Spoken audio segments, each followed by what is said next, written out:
Bismillahirrahmanirrahim. Assalamualaikum warahmatullahi wabarakatuh. Alhamdulillah, terkhusus bagi anak-anak Bapak yang kelas 10 multimedia, 10 RPL dan juga 10 TKJ ya. Alhamdulillah, pada pagi ini sebelumnya Bapak perkenalkan diri dulu. Nama Bapak Agustian Sembiring ya. Di situ ada nama Bapak. Nah, mata pelajaran yang akan Bapak bawakan di kelas kalian ini adalah desain grafis dasar ya. Nanti akan Bapak paparkan apa-apa aja yang perlu kalian persiapkan untuk mengikuti pelajaran desain grafis dasar ini. Namun untuk berikutnya nanti akan Bapak berikan dulu video tentang pembelajaran dasar-dasar dari desain grafis ya, sebelum nanti kita lanjut ke materi berikutnya. Nah, untuk hari ini saya sarankan kepada anak-anak Bapak untuk mempelajari video yang saya bagikan ini ya. Coba kalian pahami, dengarkan. Nanti akan saya berikan tugas ya, tugas berupa kesimpulan yang akan kalian berikan dari video yang sudah kalian cermatin berikut ini ya.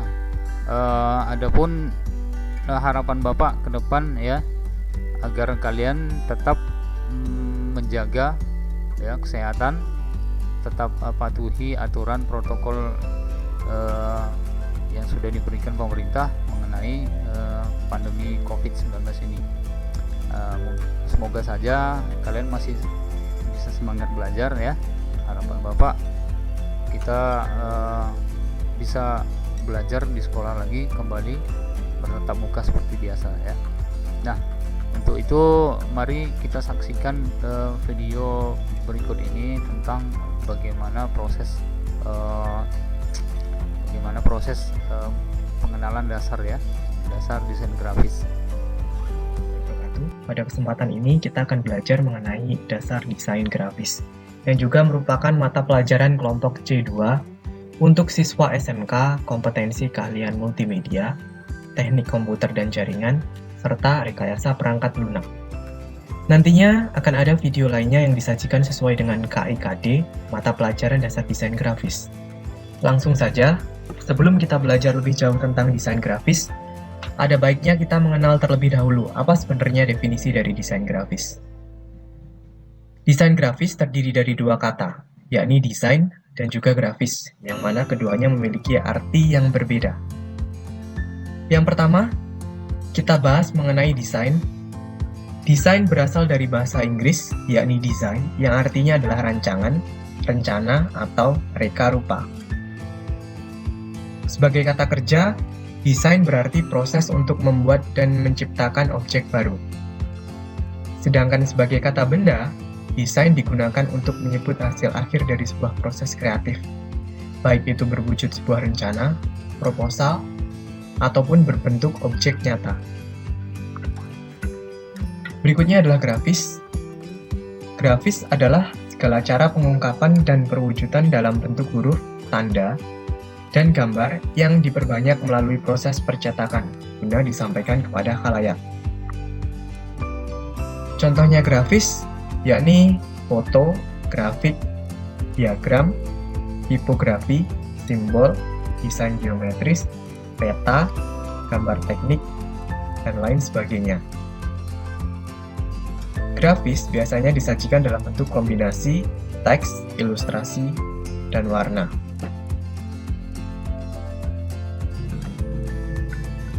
Berdasarkan dua definisi yang telah dijelaskan sebelumnya, dapat ditarik kesimpulan bahwa desain grafis atau rancang grafis adalah proses komunikasi menggunakan elemen visual, seperti tulisan, bentuk, dan gambar, yang dimaksudkan untuk menciptakan pemahaman akan suatu pesan yang disampaikan. Dengan kata lain, desain grafis adalah suatu alat yang tidak hanya digunakan untuk menyampaikan suatu pesan, namun juga memperjelas maksud dari pesan tersebut. Perhatikan ada dua kata kunci penting dalam desain grafis, yakni proses komunikasi dan juga elemen visual. Jadi, apabila ada suatu produk yang dia mengandung dua unsur tersebut, yakni komunikasi dan juga elemen visual, maka dapat dikategorikan sebagai produk desain grafis. Setelah memahami definisi desain grafis, berikutnya kita akan belajar apa saja yang tergolong atau apa saja contoh dari desain grafis itu. Yang pertama dan pasti kita tidak asing lagi adalah majalah. Kenapa majalah termasuk desain grafis? Kita ingat kembali definisi dari desain grafis, yakni proses komunikasi menggunakan elemen visual seperti tulisan, bentuk, dan gambar yang dimaksudkan untuk menciptakan pemahaman akan suatu pesan yang disampaikan. Ada dua hal yang di-highlight, yakni komunikasi dan juga elemen visual. Apakah majalah berperan untuk komunikasi? Jelas. Karena fungsi majalah adalah untuk menyampaikan suatu berita atau informasi lainnya dari narasumber kepada pembaca. Kemudian, dalam majalah, apakah terdapat elemen visual? Jawabannya adalah ya, karena di dalam majalah tidak hanya terdapat tulisan, melainkan gambar, tata layout, dan sebagainya. Contoh berikutnya adalah desain kemasan. Fungsi utama diterapkannya desain grafis dalam desain kemasan selain untuk mempercantik tampilan kemasan, tetapi juga untuk membantu pembeli untuk mengenali informasi produk. Misalnya dilihat dari merek, deskripsi produk, petunjuk pemakaian, komposisi, kandungan gizi, dan sebagainya. Contoh desain grafis selanjutnya adalah logo. Logo adalah sebuah gambar grafik atau bisa saja hanya sebuah sketsa yang dibuat untuk keperluan tertentu. Biasanya, logo mempunyai visi dan misi dari yang diwakilinya.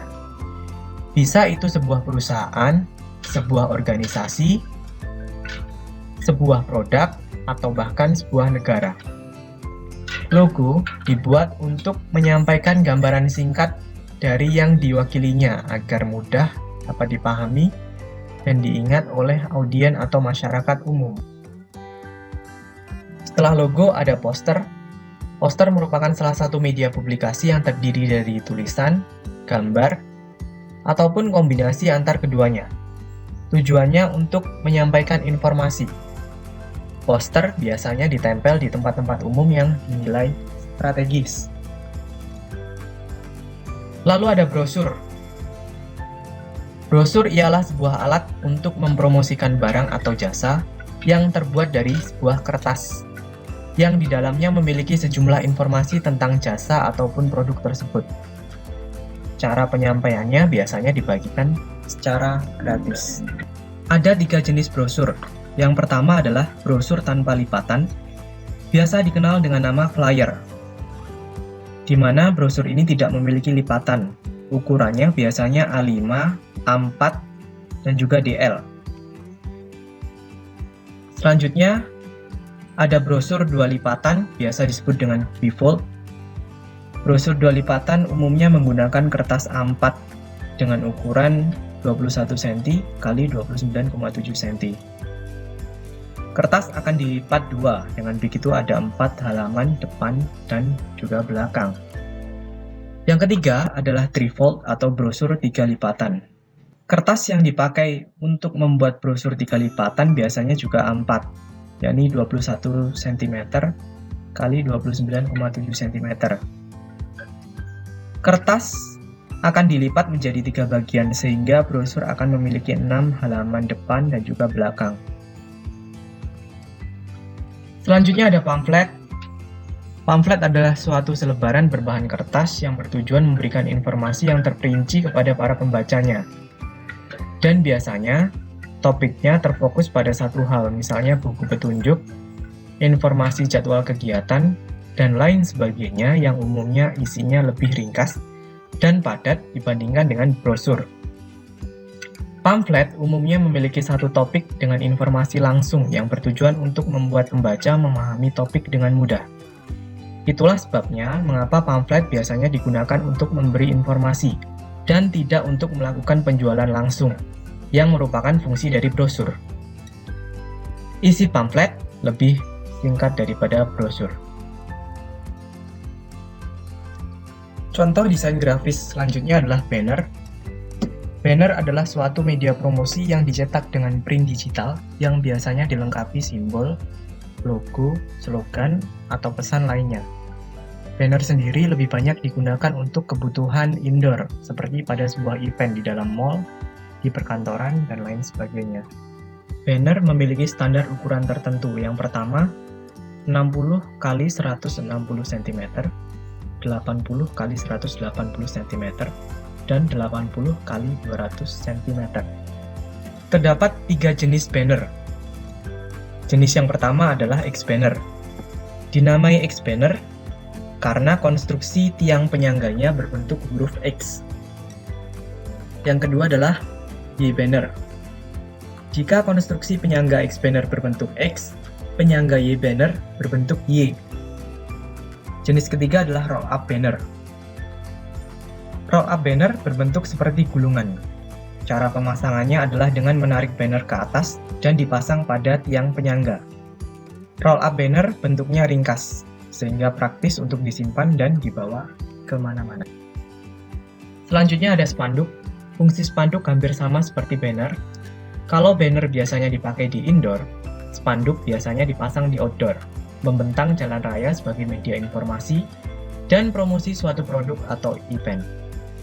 Kadang pula dipasang di gerbang sekolah, kantor, atau di dinding toko. Berikutnya ada baliho. Baliho adalah suatu sarana atau media berpromosi yang memiliki unsur memberitakan informasi event atau kegiatan yang berhubungan dengan masyarakat luas. Selain itu, baliho juga digunakan untuk mengiklankan suatu produk baru. Pemasangan baliho bersifat semi permanen dan hanya sementara. Biasanya baliho konstruksinya dia ditopang oleh bambu karena sifatnya yang sementara sehingga mudah untuk dibongkar ataupun dipasang. Biasanya ketika suatu event yang ditampilkan dalam informasi di baliho sudah selesai, maka baliho tersebut akan dibongkar. Berikutnya ada billboard, berbentuk poster dengan ukuran yang cukup besar dan diletakkan tinggi di tempat tertentu yang ramai dilalui orang. Pemasangan billboard bersifat permanen. Yang dimaksudkan permanen di sini adalah konstruksi penyangganya yang biasanya menetap di suatu spot tertentu. Tetapi tidak dengan iklannya. Iklan akan diganti sesuai dengan tempo yang telah disepakati antara penyedia jasa iklan dan penggunanya. Demikian contoh-contoh produk desain grafis yang ada pada masa kini. Selanjutnya kita akan pindah jauh ke masa awal sejarah perkembangan desain grafis, mulai dari yang primitif sampai yang modern saat ini. Desain grafis sebagai media komunikasi sudah dikenal sejak masa prasejarah dan hampir setua peradaban manusia. Hal ini dapat dilihat pada zaman Paleolitikum di Gua Lesau, Prancis Selatan, yang banyak ditemukan gambar-gambar binatang dan manusia prasejarah. Gambar pada dinding tersebut memang tidak dibuat untuk tujuan seni, tetapi lebih sebagai komunikasi visual untuk tujuan ritual dan praktis demi kelangsungan hidup mereka. Selain di Prancis, lukisan di dinding gua juga ditemukan di Indonesia. Beberapa di antaranya adalah di Pulau Seram, Maluku, Teluk Spelman, Papua, Kokas, Papua, dan leang-leang di Sumatera Selatan. Kerjasama antara Pusat Arkeologi Nasional Indonesia, Universitas Wollongong, dan Universitas Griffith, Australia, Balai Peninggalan Cagar Budaya Makassar, dan Balai Arkeologi Makassar telah mengungkap usia lukisan di dinding Gua Leang-leang, Sulawesi Selatan. Hasilnya menunjukkan umur yang tidak jauh berbeda dengan yang ditemukan di Eropa, yaitu minimal sekitar 40.000 tahun yang lalu. Ini memberikan gambaran bahwa manusia modern awal yang telah menghuni kawasan Sulawesi Selatan telah mengenal seni cerdas atau rock art, sebagaimana yang terjadi di Eropa pada waktu yang hampir bersamaan. Pada tahun 105 di China ditemukan kertas oleh Cai Lun yang membuat komunikasi di China menjadi semakin maju. Penyebaran komunikasi di China lebih menekankan ajaran agama dan keyakinan. Salah satu ajaran yang berkembang adalah Konfusianisme. Dan yang menjadi bagian dari ajaran tersebut adalah Konghucu yang telah berusia 2000 tahun. Konfusianisme mencapai puncak kejayaan pada masa dinasti Han, tahun 206 sebelum Masehi sampai 220 Masehi.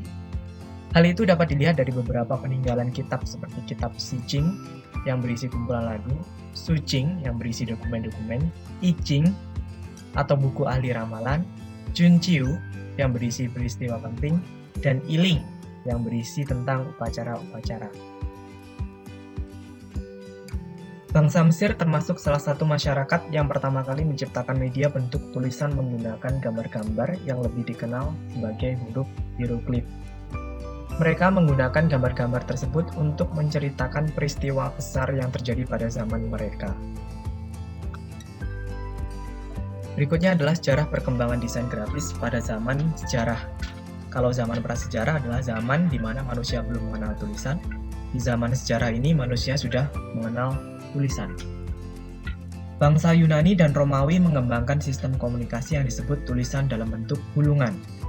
Pada awalnya, huruf alfabet Latin hanya terdiri dari 21 huruf saja, yaitu A, B, C, D, E, F, G, H, I, J, K, L, M, N, O, P, Q, R, S, T, V, dan X.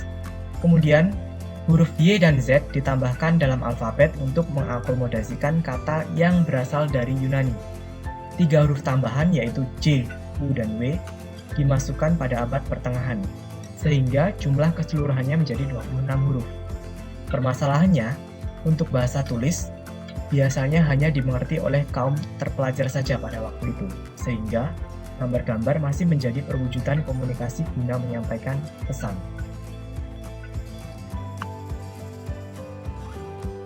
Selanjutnya pada abad pertengahan, penulisan dalam bentuk cetak masih terus dikembangkan. Pendidikan hanya untuk kalangan tertentu seperti bangsawan, orang kaya, dan dewan gereja. Penyebaran bentuk tulisan di kalangan masyarakat menggunakan poster. Untuk menceritakan sejarah gereja dibuatkan ilustrasi pada dinding atau atap gereja. Perkembangan proses cetak-mencetak dimulai pada abad ke-15 dengan ditemukannya mesin alat cetak oleh Johannes Gutenberg di Jerman. Pada tahun 1455 di Mainz, Jerman, untuk pertama kalinya hasil cetakan yang dibuat adalah 42 baris kalimat yang diambil dari Bible, menggunakan jenis font texture black letter.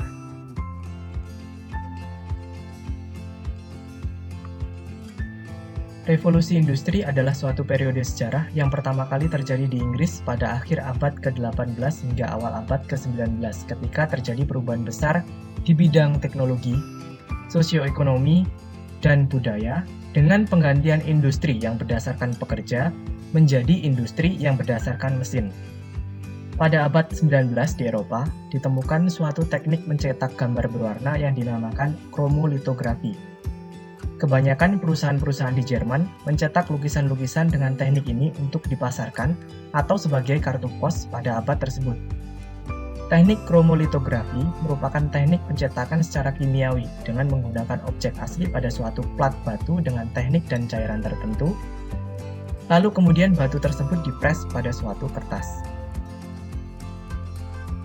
Pada abad 20, teknologi mulai berkembang dengan sangat pesat.